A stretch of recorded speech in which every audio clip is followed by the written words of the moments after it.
buenos días. Tengan todas y todos ustedes. Les saluda Thais Aguilar. Este 3 de mayo del año 2021, mi programa Contravía. Hoy Día Internacional de la Libertad de Prensa. Quiero enviar un cordial saludo a los colegas y a las colegas costarricenses que hoy, como muchos y muchas de nosotras, estamos realizando nuestra labor de comunicación. Les envío un abrazo muy fuerte, que disfruten de su trabajo, que continuemos fortaleciendo la libertad de expresión en un país donde pues todavía lo cuidamos, la resguardamos. Y parte de esos esfuerzos es precisamente este programa y esta plataforma. Me van a disculpar porque estoy un poco afónica, me afecta un poco el polvo y la primavera en la ciudad donde yo vivo. Pero bueno, voy a acompañarles hoy a pesar de que la voz a veces se me va. Les quiero recordar que Voces por Media Calle es una multiplataforma digital que cada semana ofrece diferentes programas a diferentes horas, siempre a través de Facebook, de esta fanpage de Facebook, Voces por Media Calle, donde abordamos temas relacionados con derechos humanos, género, historia, política, arquitectura, marca personal, ayuda, autoayuda, imagen pública, en fin, etcétera, música también, y que nuestro objetivo es informar, formar y entretener a la población costarricense y también, ¿por qué no?, a nivel global, porque sabemos que nos escuchan en otras y nos ven y nos siguen en otros continentes y en otros países. Y hoy quiero tocar un tema del cual no se ha abordado mucho en nuestros medios de comunicación, porque lamentablemente el monotema de los últimos meses y prácticamente el último año ha sido la pandemia y todos sus efectos en todo el planeta, especialmente en nuestro país. Y hace exactamente unas 2 semanas, la Oficina de las Naciones Unidas, del Fondo de Población de las Naciones Unidas, presentó su informe anual de Naciones Unidas, que tiene un nombre muy sugerente, y sobre su contenido quiero hablar hoy con la representante auxiliar del Fondo de Población de Costa Rica, Paula Antesana. El informe del Fondo de Población para este año se titula Mi cuerpo me pertenece, reclamar el derecho a la autonomía y a la autodeterminación. Así que vamos a incorporar y dar la bienvenida a Paula Antesana. Como les expliqué al principio, ella es la representante auxiliar de la Oficina del Fondo de Población para Costa Rica. Muy buenos días, Paula. Bienvenida. Buenos días, Thais. Muchas gracias por tenerme en tu programa. Bueno, pues tenemos una hora para hablar de este informe. Déjenme un momentito para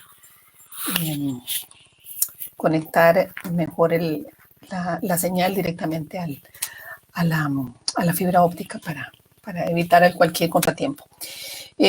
Paula, queremos hablar un poco del informe del fondo. ¿Podrías explicarnos la importancia de este informe? Porque ustedes lanzan uno cada año. Y este tema, pues es un tema que suena un poco tal vez lejano para algunas mujeres costarricenses, y luego vamos a abordar un poco más en ello, pero si nos hablas a grandes rasgos, ¿qué importancia tiene el informe y qué aborda específicamente con respecto a la realidad del país? Muchas gracias, Thais. Efectivamente, el informe del Estado Mundial de la Población de este año, del 2021, tiene prácticamente un llamado, ¿no? Un llamado en primera persona, que es el derecho a la autonomía del cuerpo. Y a diferencia de otros informes anuales que publica el Fondo de Población de Naciones Unidas, este no se basa tanto en una serie de estadísticas mundiales y de datos de ese tipo, sino se basa más bien en un clamor de que en el tanto en que las mujeres no tengan el poder de controlar su cuerpo, no habrá la posibilidad de tener acceso real a otros ámbitos de la vida. También hace un llamado vehemente a la necesidad de que podamos tocar estos temas que tienen que ver con la autonomía corporal y sus derivaciones para realmente cumplir la Agenda 2030 sobre los Objetivos de Desarrollo Sostenible. Estamos a 9 años de llegar al 2030 y tenemos una enorme deuda, y una de ellas tiene que ver con la autonomía corporal. Claro, una enorme deuda que además se ha venido a poner todavía más cuesta arriba con la situación que estamos viviendo a nivel global, ¿verdad? Yo creo Sin que duda eso... alguna, sin duda alguna. En época de pandemia hablamos de autonomía corporal porque tenemos que hacerlo para que realmente podamos resguardar las conquistas legales, normativas de todo tipo que se ha realizado hasta ahora, y llamar la atención lo que está en peligro en este momento con la pandemia. Claro, de hecho, mi post de invitación al programa iba enfocado en eso, en algo que nos señalaba Simone de Beauvoir en los años 60, y es que siempre en las crisis las mujeres salimos perdiendo todavía más. O sea, cualquier avance que logremos se ve muy afectado. O sea, nunca podemos dar por consolidado y por ganado completamente un avance en algún derecho. Así es. Y quería preguntarte, ¿podrías explicarnos en qué consiste esto de autonomía corporal? ¿A qué se refieren con esto? ¿Y cómo se manifiesta además en la cotidianidad de la cultura costarricense? Claro que sí. El derecho a la autonomía corporal tiene que ver con el poder, tener el poder y la capacidad de actuar, esos que son necesarios para tomar decisiones sin temor a la violencia. Es la posibilidad de tomar nuestras propias decisiones y no que otras personas decidan por nosotras o por nosotros. Es decir, que podamos decir cuándo queremos tener relaciones sexuales, si queremos tenerlas, con quién. Significa que podamos decir que sí o que podamos decir que no también. Significa que decidamos si queremos tener un embarazo y cuándo. Significa la libertad y la posibilidad de ejercer el derecho de acceder a servicios de salud cuando lo necesitamos. Esta posibilidad de decir no o decir sí y de poder decir yo decido sobre mi cuerpo es tremendamente poderoso, y como decía hace un rato, tiene su impacto en prácticamente todos los niveles de la vida. Y sin embargo, vemos en la realidad a nivel mundial, que es lo que plantea el informe de una manera bastante clara, pero también a nivel de Costa Rica, que esta autonomía corporal vista así, de esa manera amplia, no es respetada, es constantemente violentada. Y ello lo vemos por embarazos en niñas y adolescentes, que a pesar de que el país ha reducido de una manera importante en los últimos 10 años, continúa siendo un problema y no sabemos cuál será el impacto que el COVID traerá a esto, pero y las violaciones a las niñas y a las mujeres. En las relaciones impropias, que a pesar de que tenemos la ley 9406 desde el año 2016, aún están de una manera muy fuerte dándose. El no acceso a la educación integral para la sexualidad, las violaciones homofóbicas o transfóbicas, la violencia sexual y la violación sexual en general, todo este tipo de situaciones, las pruebas de virginidad que todavía se aceptan y se dan en diferentes ámbitos en el país, o las pruebas de embarazo para acceder a un trabajo, el no acceso a métodos, a métodos anticonceptivos, o la esterilización y el uso forzado de métodos anticonceptivos. Todos estos son temas que tienen que ver con el no acceso al derecho a la autonomía corporal, y del cual nuestro país, bueno, la violencia obstétrica también es otro de los temas. Nuestro país todavía tiene retos importantes en todos estos ámbitos. Sí, porque es una realidad, o sea, este informe es a nivel global, efectivamente, toca aspectos que tal vez a nosotras, mujeres costarricenses, y las mujeres que, aunque no lo sean, pues que viven en nuestro territorio, les puede sonar muy ajeno, como es la mutilación genital, Ujú. como los matrimonios forzados, ¿verdad? Cosas de ese tipo que lamentablemente prevalecen en otras culturas, en otros países, pero todavía seguimos viéndonos afectadas por otras costumbres, digamos, sociales que permanecen inalteradas, ¿verdad? Ujú. Como es bueno, las relaciones impropias. Recientemente, hace un par de semanas, también conocimos de una denuncia por un caso de una aparente, no más que violación impropia, sería de un abuso sexual, una violación de parte de un hombre muy adulto contra una menor de edad.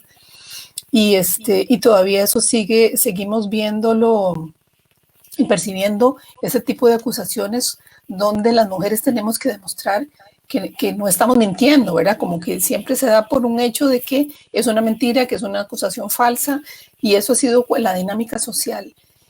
¿Cómo, ¿Cómo trabaja el Fondo de Población para ir generando esos procesos de cambio culturales, donde se reconozca y se valide la denuncia y las necesidades de las mujeres en nuestras sociedades, en una sociedad como la costarricense? Ujú. Sí, desde el UNFPA trabajamos con los gobiernos, trabajamos con el gobierno costarricense, trabajamos también con la sociedad civil. Levantamos todos estos temas que trae el informe a nivel nacional, que es un trabajo, vos lo conocés, que venimos haciendo desde varios años, y específicamente, digamos, hablando de autonomía corporal y pandemia en el contexto nacional, apoyamos al INAMU, creemos que el Instituto Nacional de las Mujeres tiene un papel enorme, clave que desempeñar, y estamos apoyándole a ampliar sus servicios para que pueda llegar a las mujeres eh, eh, que están viviendo diferentes situaciones de violencias. Les apoyamos para ampliar sus servicios y para que estos puedan llegar de una manera más efectiva. Realizamos campañas de concientización, de prevención, de que las mujeres sepan que en pandemia los derechos no han sido suspendidos, ¿no?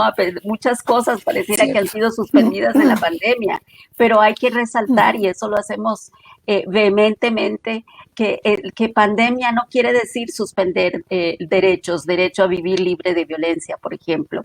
Entonces, informar a las mujeres, a las personas que están viviendo situaciones de pobreza, de violencia, dónde recurrir para solicitar ayuda, eh, y focalizándonos en poblaciones particulares, ¿verdad? Porque nuestro país tendrá unos promedios que comparativamente son bastante buenos, pero si uno analiza dentro del mismo país las desigualdades que se dan, se encuentra que hay poblaciones específicas que están en una situación de vulnerabilidad y que no responden a esos promedios, que están Mayor. muy por encima, ¿no? Por ejemplo, las Como, mujeres migrantes en situación de refugio, niñas, mujeres con discapacidad, indígenas, afrodescendientes, también las mujeres mayores, ¿no? Las mujeres. cierto. Entonces, el poder concientizar y poder dialogar y formular políticas públicas y acciones concretas para que podamos conocer toda esta situación, tener la evidencia y poder establecer mecanismos para llegar a eso, son parte de las acciones que realizamos tanto con el gobierno como con sociedad civil. Sí, tal vez nos explicas un poco para nuestras audiencia birnauta cómo es ese proceso de trabajo que el Fondo de Población establece con los gobiernos, porque ustedes son una gran caja de resonancia en cuestión de derechos en temas de población y desarrollo y demás, pero creo que no todo el mundo comprende cómo es ese trabajo de acción conjuntamente con sector de política pública y también algunas veces con sociedad civil. Bueno, nosotros somos, como toda agencia de Naciones Unidas, tenemos un programa de país que es acordado con el mismo gobierno y con la sociedad civil. En este momento estamos ejecutando nuestro programa de país 2018-2022. Ese programa de país surge de un diagnóstico de las necesidades del país, de las fortalezas, de los desafíos y de cuáles son las áreas de colaboración en que el UNFPA puede actuar en conjunto, como decía, con los diferentes actores, tanto gobierno, sociedad civil, sector privado, con base en eso entonces establecemos ese plan, ese programa que en el caso nuestro está dirigido en 4 grandes áreas, que es salud sexual y reproductiva, empoderamiento de las mujeres y prevención de la violencia basada en género, la potencialidad promover la potencialidad de las personas jóvenes a lo largo de todo el programa y el tema de la inteligencia demográfica, como la importancia de tener evidencia cuantitativa y cualitativa para poder de esa manera mapear las necesidades, lo que te decía hace un rato, ¿no? Que podemos decir que en ciertos sectores, tal vez Costa Rica tiene los indicadores de un país muy desarrollado, ¿no? Pero sí. Si, por ejemplo, de Rormoser, si vos te vas a Pavas, te encuentras con que estamos en 2 países diferentes, totalmente a unos pocos kilómetros de distancia, ¿no? Sí. Probablemente en Rormoser tengamos una tasa bajísima de embarazo en adolescencia, pero te vas a Pavas y encuentras que tenemos una tasa altísima que supera por mucho el promedio nacional. Entonces, poder trabajar de una manera colaborativa en todo esto, el UNFPA apoya al gobierno, como te decía, impulsa experiencias de otros países que puedan ser de utilidad. También somos socios y socias del gobierno, pero eso no quiere decir que no podamos también hacer preguntas incómodas, ser un poquito esa piedra en el zapato de decir, ojo, aquí hay un desafío, aquí en esto el país todavía tiene deudas, y porque la idea es poder apoyar a lograr de una manera articulada la solución de los problemas. Y bueno, traemos esta experticia en los temas de salud sexual y reproductiva, de violencia basada en género, y articulamos con las otras agencias de Naciones Unidas también, y la idea es poder, ojalá, lograr la ruta trazada en la Agenda 2030, ¿verdad? Que esa es una ruta consensuada por los países que conforman Naciones Unidas. Costa Rica, vos sabés que no solamente es uno de ellos, sino que es uno muy activo, ¿no? Sí, muy importante. Entonces, Costa Rica se comprometió a seguir la Agenda 2030 y alcanzar las metas los objetivos de desarrollo. Así es, los objetivos de desarrollo sostenible. Y bueno, es una meta que para todo el mundo se ha puesto muy cuesta arriba con la pandemia. Pero esto no significa que vamos a tirar la toalla. O sea, ustedes están con el dedo sobre el renglón recordando, y bueno, ese es el llamado precisamente. Por eso me llama mucho la atención este informe, que siempre viene muy cargados efectivamente de estudios y de muchos cuadros comparativos y demás, y este era un llamado más recordando esos derechos de acceso a la salud, ¿verdad? Y de una vida libre de violencia y de acceso a sistemas de apoyo para mujeres que estén sufriendo violencia, especialmente ahora. Sin embargo, recuerdo que el tema que ustedes que han manejado más el Fondo de Población en los últimos años y que era de mucha preocupación precisamente era la alta tasa de embarazo adolescente. Uh-huh. Y con muchas acciones de los diferentes gobiernos y acciones de política pública hemos logrado bajarlo un poco más. No sé si ustedes tienen algún diagnóstico de cómo ha sido esa situación en el último año, en este tiempo tan especial que nos ha tocado vivir, cómo están los índices de embarazo adolescente en este momento en Costa Rica. Mira, justamente tenemos en nuestro sitio web un sistema de información estadística sobre nacimientos en niñas y adolescentes que se nutre de la información que saca el INEC y que da una historia estadística de los últimos 20 años, a raíz de lo cual podemos decir entonces que ha habido una variación muy significativa desde el 2000, digamos, hasta 2019. 2019, okay. ¿No? Que digamos ha habido una caída bastante importante. Se considera que antes que se pasó del 14 al 10% de nacimientos en adolescentes, y también la caída de nacimientos en niñas ha sido bastante significativo, ¿no?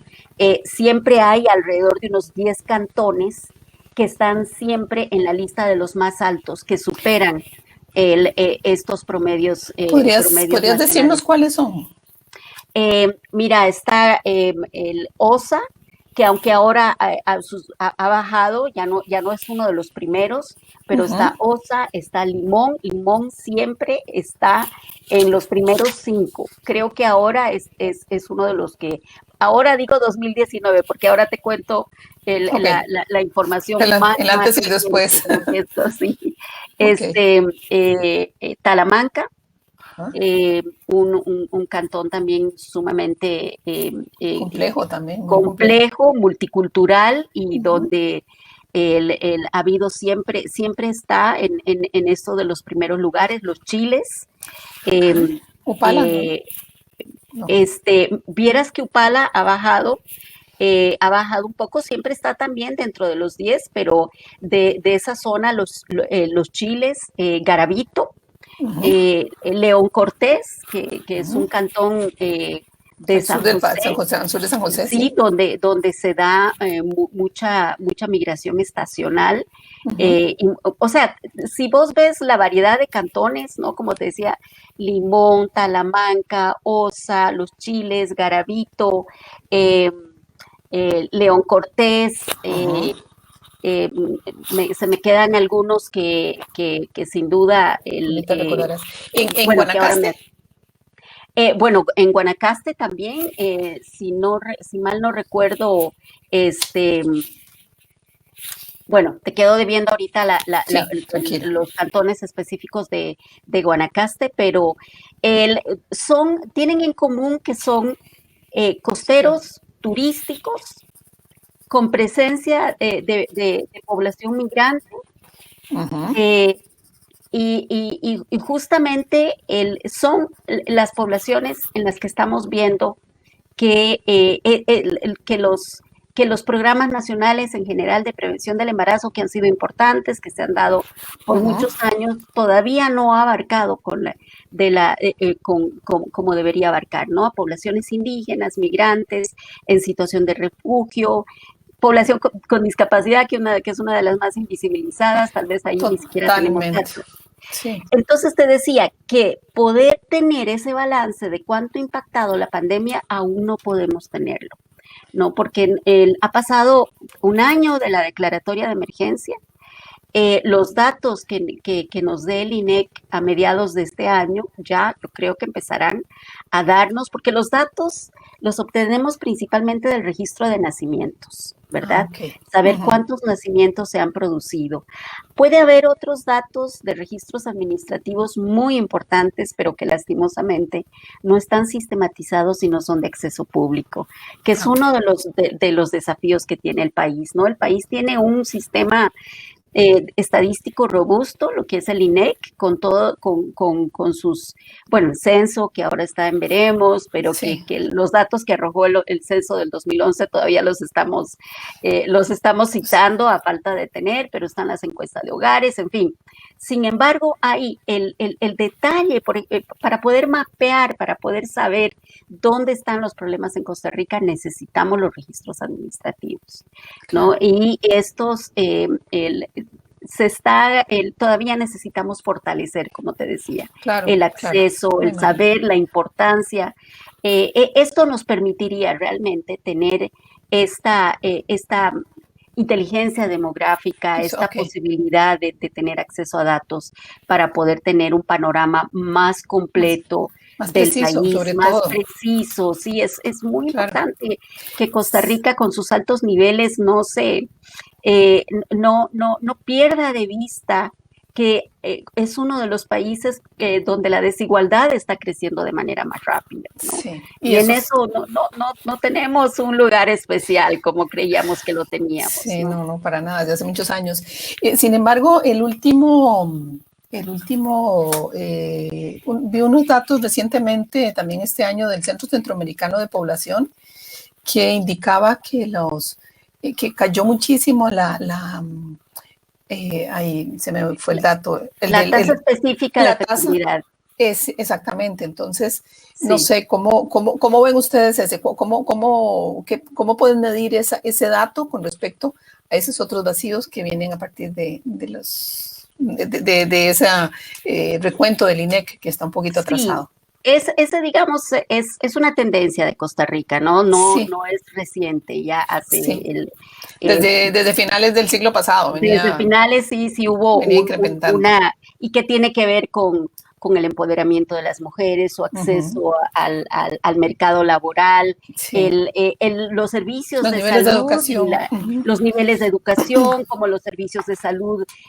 Ahora vamos a hablar, me imagino, de que hay debilidades, sin embargo, no Claro. podemos para nada subestimar el alcance de los servicios de salud, ¿no? Y que como el ATAP y tener un EVAIS en todos los pueblitos y que haya, digamos, cierto acceso a los métodos anticonceptivos. Sí. Todo esto influyó de una manera muy importante y Costa Rica bajó hace que unos 5 años estaba la tasa de fecundidad en 1.7, que ya Desde las más bajas del mundo.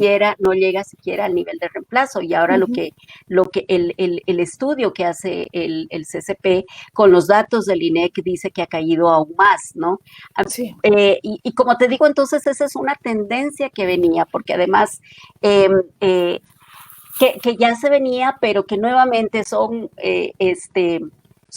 promedios, son datos generales Sí. que tenemos que tener un gran cuidado, que no oculten disparidades muy importantes, ¿no? Y Claro. que tampoco veamos esto del crecimiento o el aumento de la población con la visión maltusiana que se veía de previo a la conferencia del Cairo, que vos recordarás bien, Sí. fuiste una actora importante en todo esto, que Sí. fue como el cambio de paradigma, ¿no? De la CIPD. No se trata de menos o de más, sino de los derechos de las personas, del derecho de las personas de poder escoger.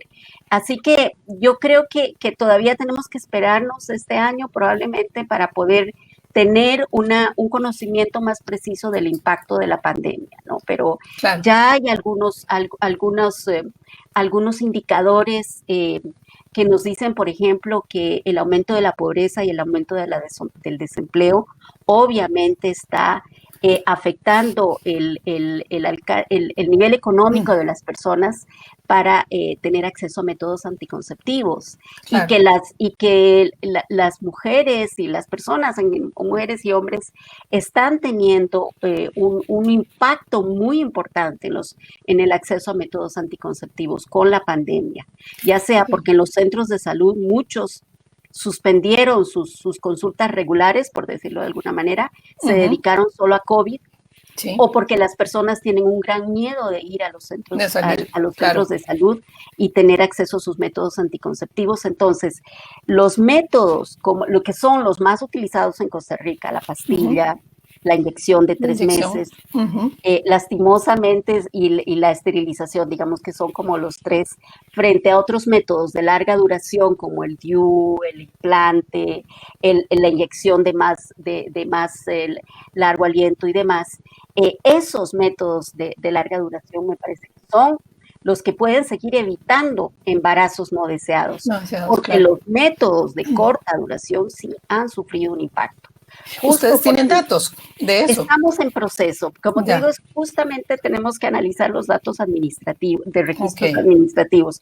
Pero algo que sí se puede hacer una proyección es en el aumento de la pobreza y en el aumento del desempleo. Y cómo eso impacta a que las personas que antes iban a la farmacia y decían, por favor, denme la pastilla o por favor, póngame la inyección, ya no van a tener ese acceso, ¿no? Claro. Entonces, analizaremos, yo creo que a mediados, finales de este año, ese impacto. Pero si estamos viendo proyecciones que, por ejemplo, ha hecho el UNFPA, el Fondo de Población de Naciones Unidas, hubo una serie de proyecciones que hizo el año pasado, ¿no? Y calculó que Alrededor de 47 millones de mujeres en 114 países de ingreso bajo y mediano no podrán utilizar métodos anticonceptivos modernos por las medidas del confinamiento, ¿no? O por todas las afectaciones relacionadas con COVID. Y entonces hizo una proyección de cuánto implicaría si es 3 meses, 6 meses, etcétera. Ya pasamos todo eso. Veamos el cálculo, la proyección. Si el confinamiento se prolongara durante 6 meses con interrupciones graves del servicio debido a COVID-19, se prevén 7 millones más de embarazos no planeados, ¿no? Eso a nivel global, ¿no? No tenemos esa proyección a nivel del país, pero yo creo, pero no somos exentas Por supuesto. a esta situación, no estamos exentas. El país, la Caja Costarricense del Seguro Social ha dicho de manera bastante clara que, por ejemplo, en otros países se da una escasez de métodos justamente por el rompimiento de la cadena de distribución en el mundo y demás, y la Caja ha dicho, no, nosotros no tenemos ningún tipo de problema ellos están facilitando de métodos. Sin embargo, también es evidente que sí se han roto los servicios, ¿no? Que sí ha habido un efecto en los servicios. Como te decía, tenemos relatos de mujeres que dicen, yo me acerqué a la caja para una consulta sobre mi método anticonceptivo y me dijeron, no, llame para preguntar cuándo puede venir, ahora solo estamos atendiendo COVID. Y esas son muchas historias de ese tipo que tenemos. Entonces, yo no me atrevo a hacer hay que llamar la atención sobre eso. Claro. Pero definitivamente sí hay una afectación en nuestro país a los servicios de salud sexual y reproductiva en tiempos del COVID. El INAMO, por ejemplo, estuvo intentando en que en los paquetes de alimentos que se hizo llegar a las personas en necesidad se pudieran incluir condones. No, ese es un método que en otros países también puede funcionar. Por supuesto que funciona. Pero la caja está... en algunos sectores se ha logrado, pero esto no es... No es uniforme, no es sostenido. No. Y además sabemos que la caja, el presupuesto que tenía ha sido totalmente reorientado a COVID, ¿verdad? Entonces, la caja tenía previsto completar, profundizar las capacitaciones, por ejemplo, para algo tan importante que es hablar de una canasta de métodos anticonceptivos modernos, completa, y que las personas pudieran tener escoger, claro, información, digamos, como acceso universal, una escogencia informada, no una medicalización. En eso estamos todavía en pañales, ¿no? Y por ejemplo, el condón femenino, que costó muchísimo que el país tuviera el registro sanitario, ya desde hace unos 3, 4 años lo tiene, y la caja tiene en muchos, no todos, pero tienen muchos de sus EBAIS. Pero no es suficiente tenerlos, hay que hacer una labor de convencimiento. Hay que enseñarles a las mujeres a usarlo. Porque la cultura. Claro, entonces, en algunos lugares nos dicen, en algunos EBAIS nos dicen, yo voy, a mí me dan cualquier cantidad de condones femeninos, pero no sé ni cómo utilizarlos. ¿No? Y en otros dicen, no los tenemos. Entonces, hay un trabajo que tiene que ser constante para realmente garantizar el acceso a la salud sexual y reproductiva, que sin duda alguna la pandemia ha afectado. Claro, que pasa mucho por trabajar con esas mujeres, trabajar con el personal médico para también y auxiliar para que las sepan tratar, ¿verdad? Porque parte de lo que leía del informe es el maltrato y el no saber escuchar y atender a las necesidades de las mujeres, que además está cruzado por el sitio donde vivan, por la cuestión cultural, ¿verdad? Lo que vos decías de sectores que me llama mucho la atención, que parte de los cantones a que te referías tienen una población migrante bastante elevada y además que es por cierto momento del año. Entonces sí, es preocupante que todo ese trabajo que sé que ha tomado 25 años desarrollar, porque es parte de los acuerdos de la Cumbre de Población y Desarrollo 94, pues de que lamentablemente por la situación que vivimos se ve afectado, ¿no? Así es. Así es. Me da mucha pena escuchar eso, porque en el fondo siempre somos el eslabón más débil, las mujeres, que además estamos perdiendo trabajos, estamos entrando en condiciones de pobreza de manera masiva, tenemos el recargo del cuidado de las personas enfermas, de estudiantes, en fin. Es una situación muy compleja. No sé qué acciones, que han hablado a nivel global, o al menos a nivel del Fondo de Población en Costa Rica, para poder retomar. Bueno, obviamente este informe va centrado en eso, en la necesidad de volver a poner la atención y el foco en las necesidades de las mujeres y de nuestra capacidad de pedir y que se nos escuche. Pero no sé, ¿qué otra acción han empujado ustedes en Costa Rica en este momento? Mira, nosotros apoyamos generando evidencia, ¿no? Ahorita estamos, por ejemplo, analizando algunos datos a los que tuvimos acceso, que tenemos que sentarnos con la caja como para poder dialogar al respecto, para poder saber el impacto que está teniendo la pandemia, por ejemplo, en el acceso a los métodos anticonceptivos. Ese es uno. Luego, en esta época de rompimiento de la presencialidad en la educación, el impacto en la educación integral para la sexualidad es enorme, ¿no? Y en una serie de programas que tienen que ver con, con la asistencia a los centros educativos. Y ya el año pasado en eso prácticamente no hubo presencialidad. Eso afectó de manera importantísima justamente a las personas más en mayor situación de vulnerabilidad. Sabemos niñas, niños, adolescentes encerrados en sus casas, y mujeres también muchas veces con el mismo con el agresor, muchas veces en momentos en que las relaciones impropias, las relaciones sexuales con personas menores de edad se da como casi una estrategia de sobrevivencia. Sí. Entonces, de hecho, el año pasado el Fondo de Población fue de los primeros en denunciar el aumento de la violencia sexual contra niñas, niños y adolescentes, ¿verdad? En la casa. Así es, sí. Y ahí también tenemos datos globales que son escalofriantes, ¿no? Por los espacios, el confinamiento, el estar muchas veces conviviendo con la persona agresora, el no acceso a los servicios de apoyo. Muchas veces era la persona docente, el maestro, la maestra que detectaba ya algo raro que está pasando con esta chiquita.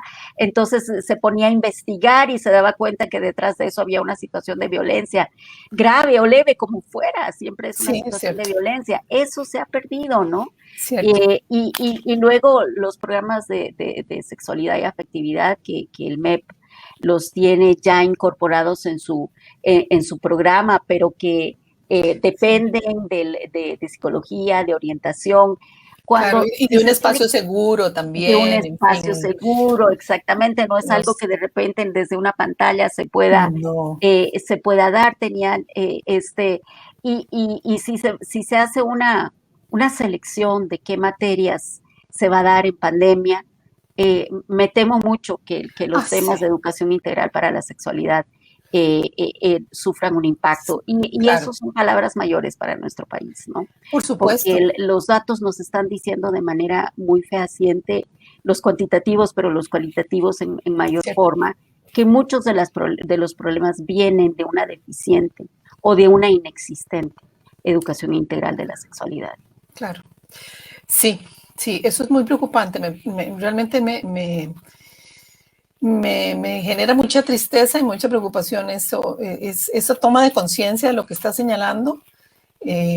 Hace también en febrero-marzo, realicé una entrevista con la representante de UNICEF Costa Rica y con Gabriel Gordienko, que es una lideresa en ciudadanía activa que ha trabajado mucho el tema de la educación, y fue a raíz también de la denuncia que hacía UNICEF a nivel global con respecto a la situación de América Latina en particular, que fue ha sido el continente donde más se han suspendido las clases y el impacto gravísimo que eso va a tener sobre nuestros países. Y Costa Rica era uno de esos de los que más, digamos, días ha tenido con el sistema cerrado de acceso precisamente a la educación pública. Y bueno, la combinación, ¿verdad?, del sistema tanto en línea como presencial, que también ha sido un desgaste para nuestro personal docente. O sea, es que es una situación muy compleja la que estamos viviendo ahora. Sí. Y sin embargo, ahí está la vida de mujeres, de niñas y niños y adolescentes viéndose afectada. O sea, porque en el fondo es el sector más vulnerable. Seguimos siendo el sector más vulnerable.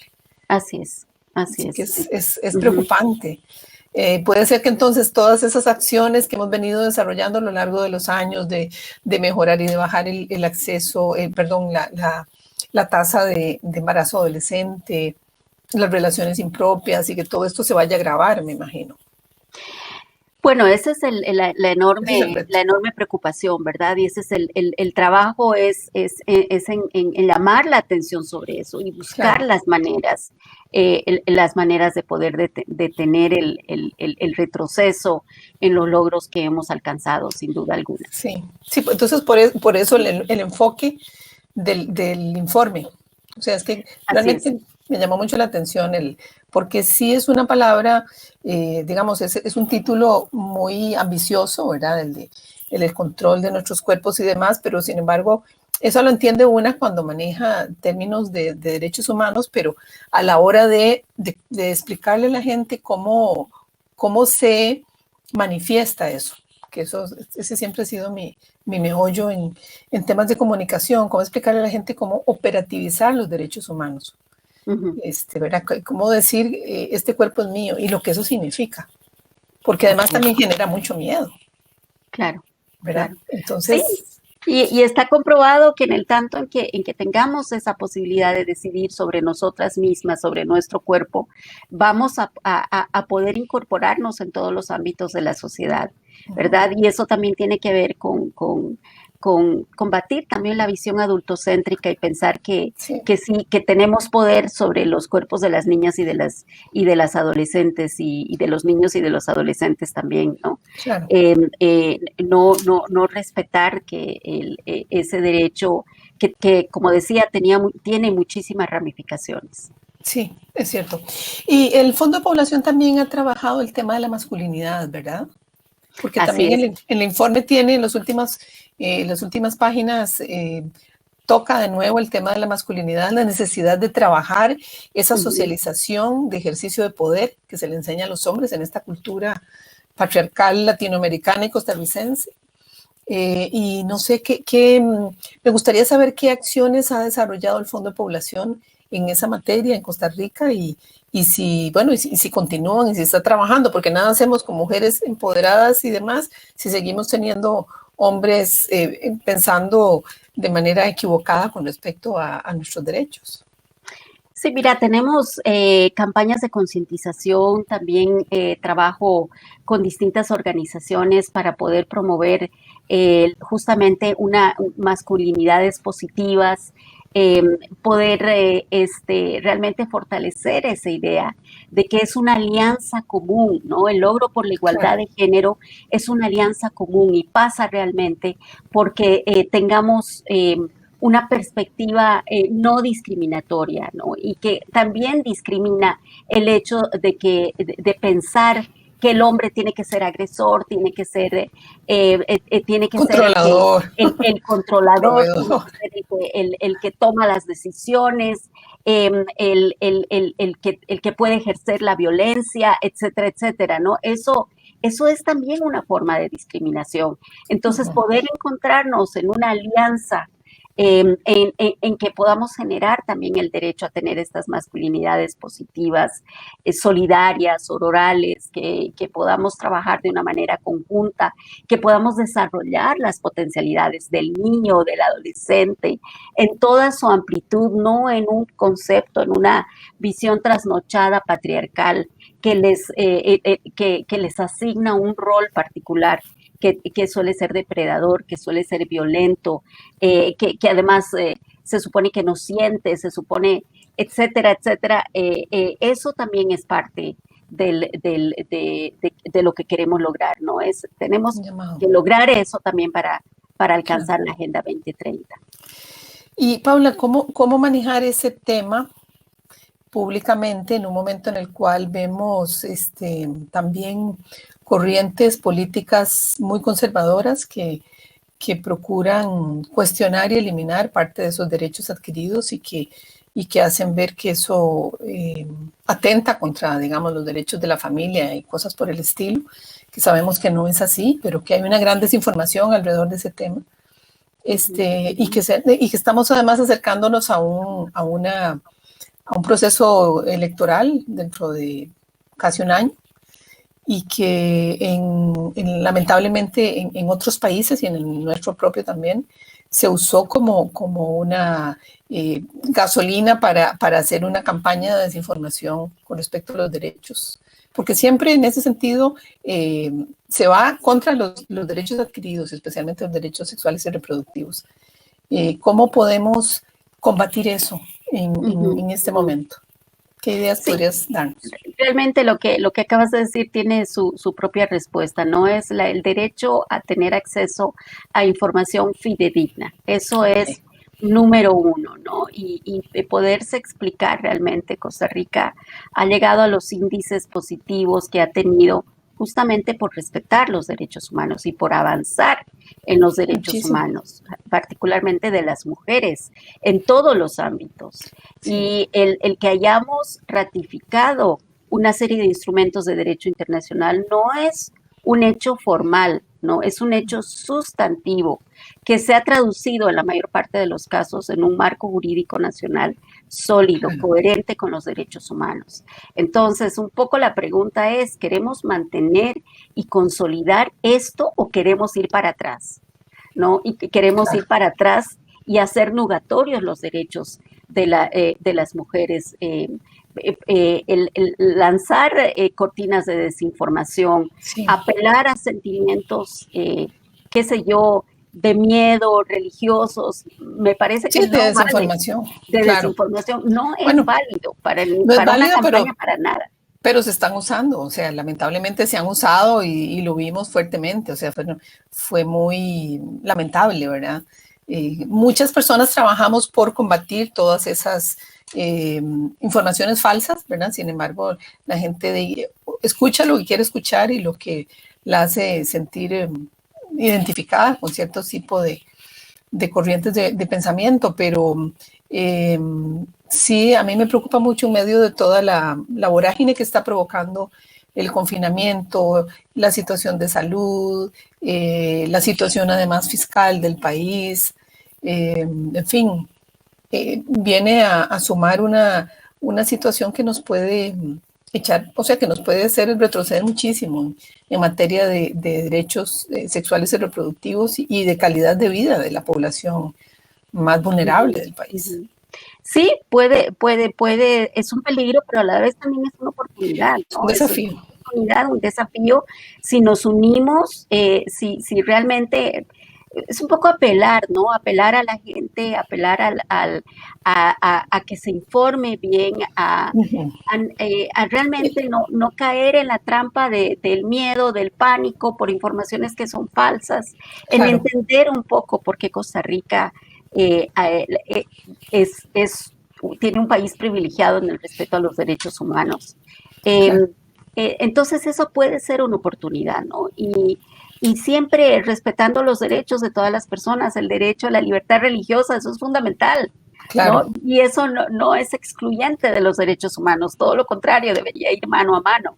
Entonces, sí, y lo hemos visto en otros países, ¿no? Hemos visto en otros países como el riesgo de caer en extremismos que pueda llevar a poner en peligro los derechos alcanzados y la importancia entonces de que nosotros como Costa Rica podamos realmente meditar. Creo que los medios de comunicación juegan un papel muy importante, por eso me parece muy bueno que esté este programa como el tuyo, que informe a la gente, que ponga al alcance de las personas diferentes tipos de evidencias, claro, enfoques, etcétera, para que las personas puedan realmente tomar sus propias ideas, sus propias decisiones, pero también su propia apreciación claro. del país, de los riesgos, de los desafíos que tiene el país y realmente tener una visión como más balanceada, ¿verdad? Claro. Bueno, y para ir cerrando, porque hemos estado un poco trágicas con respecto al tema, pero bueno, no es una semana, especialmente con todas las noticias que tuvimos hacia el fin de semana, el aumento de personas afectadas, de las UCIs a punto de colapsar, no solo en Costa Rica, sino en todo el mundo.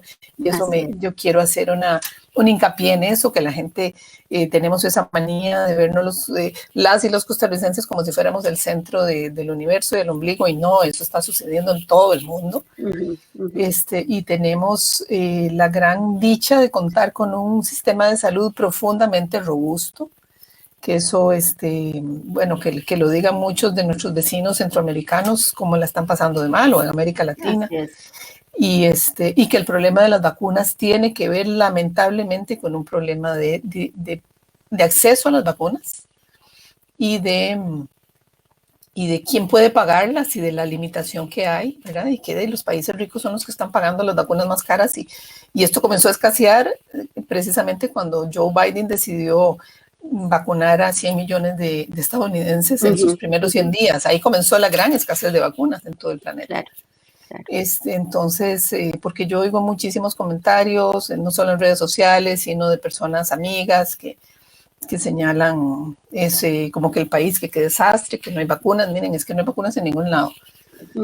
En India, que es el mayor productor de vacunas, no tienen para ellos mismos, que es para exportar, ¿verdad? Una demostración de la desigualdad en el mundo. Exactamente, así que aprovecho pues para dar esta charla de realidad mundial, y a partir de ahí que también tal vez señales qué avances ha habido en el país con respecto precisamente a los derechos sexuales y reproductivos, a pesar de que ya sabemos que están bajando el acceso, que la Caja ha tenido dificultades para atender a nuestras mujeres y al acceso a los derechos sexuales y reproductivos, pero ha sido una lucha larga. Entonces, ¿qué hemos logrado? ¿Qué significa para el país eso?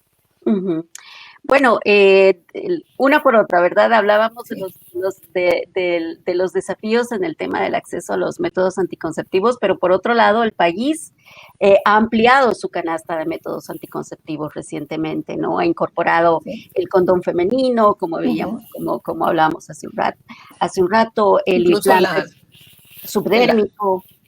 También la anticoncepción de emergencia. La anticoncepción oral de emergencia, que tomó tantísimo tiempo tenerla, pero ya está.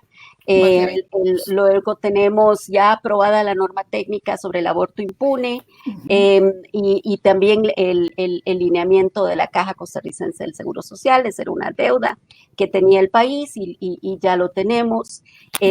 Luego la reducción del embarazo en la adolescencia, todavía no tenemos como un estudio sociológico y cualitativo que nos diga cuáles han sido las causas, pero podemos decir que justamente el tener un programa de sexualidad y afectividad de la manera como lo tiene el MEP ha sido algo importante. El programa de Mesoamérica, que cubrió a 11 cantones con un proyecto sumamente ambicioso y que logró una articulación a nivel local, que introdujo la consejería a las personas adolescentes, amplió un poco el periodo de atención a las personas adolescentes para hacer el servicio de salud un poco más pertinente y amigable a las personas adolescentes. Y ahora ese es un modelo muy interesante que la Caja quiere replicar a todo el país y esperemos que lo pueda hacer. Ay, sí. Pero ese es un avance también. Perdón, Paula, ¿cómo está?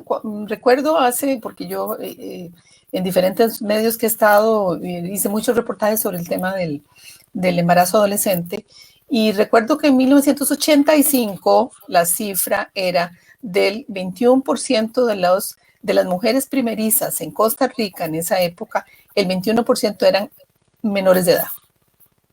Entonces, y ese porcentaje se mantuvo igual prácticamente hasta inicios de este siglo.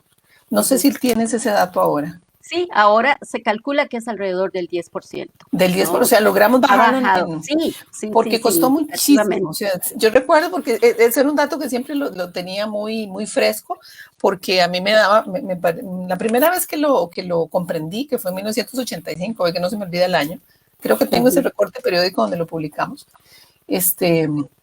me pareció, o sea, era además con una tasa de fecundidad muy alta en ese momento en el país, no como la que tenemos ahora, y que por muchísimos años se mantuvo invariable. Entonces era una preocupación muy fuerte, muy, muy, muy profunda de todas las que trabajamos en este tema. Entonces hemos logrado bajarla a un 10. Hemos logrado bajarla, ¿no? Pero es lo que hablábamos hace un momento, ¿no? Ese es un promedio nacional que sí, puede esconder situaciones particulares donde seguimos teniendo altos porcentajes de embarazos en niñas y adolescentes, ¿no? Mayor vulnerabilidad en diferentes cantones. Así es, no, y tiene que... lo que relacionado con cuestiones de desarrollo. Justamente ligado a temas de pobreza. El embarazo en niñez y adolescentes está íntimamente ligado con falta de acceso a recursos y oportunidades, y sabemos que marca la vida de la niña, del adolescente, de la mujer, y muchas veces reproduce un círculo de pobreza, porque seguramente la madre también fue adolescente madre, y cómo romperlo, ¿no? Ese ha sido como un poco el clamor: rompamos ese ciclo para que los hijos de las actuales no sean también, las hijas no sean también adolescentes madres. Entonces ha habido avances innegables en el país, ¿no? Pero una por otra, pero tenemos que trabajar. No podemos descuidarnos. No podemos descuidarnos. Y menos ahora. Exactamente. Hay un poco más de evidencia, por ejemplo, se sabía poco o casi nada sobre la población con discapacidad.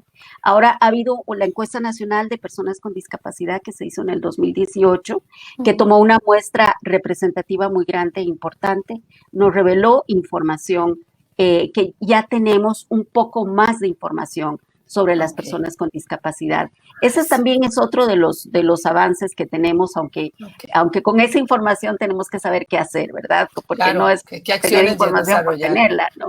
Es para que nos genere una serie de acciones. Entonces, Costa Rica es un país que mantiene esa solidez a pesar del embate de la pandemia y puede salir adelante, y en eso trabajamos fuertemente, y la idea es que la población también esté convencida de ello. Excelente. Bueno, pues para eso fue este programa, para traer el tema, hablar de él. Las compañeras del Fondo de Población de la Oficina de Costa Rica acaban en nuestro Facebook, comparten el enlace para que pueda la gente que quiera revisar los documentos que tienen, y que bueno, eso es una maravilla ahora, el acceso que hay para compartir en tiempo real prácticamente. Así que ya tenemos que irnos despidiendo. Te agradezco muchísimo que hayas sacrificado tu día de vacaciones, que me imagino que para acompañarme hoy, ¿verdad? Así que... Sí, muchísimas gracias por el espacio, Thais.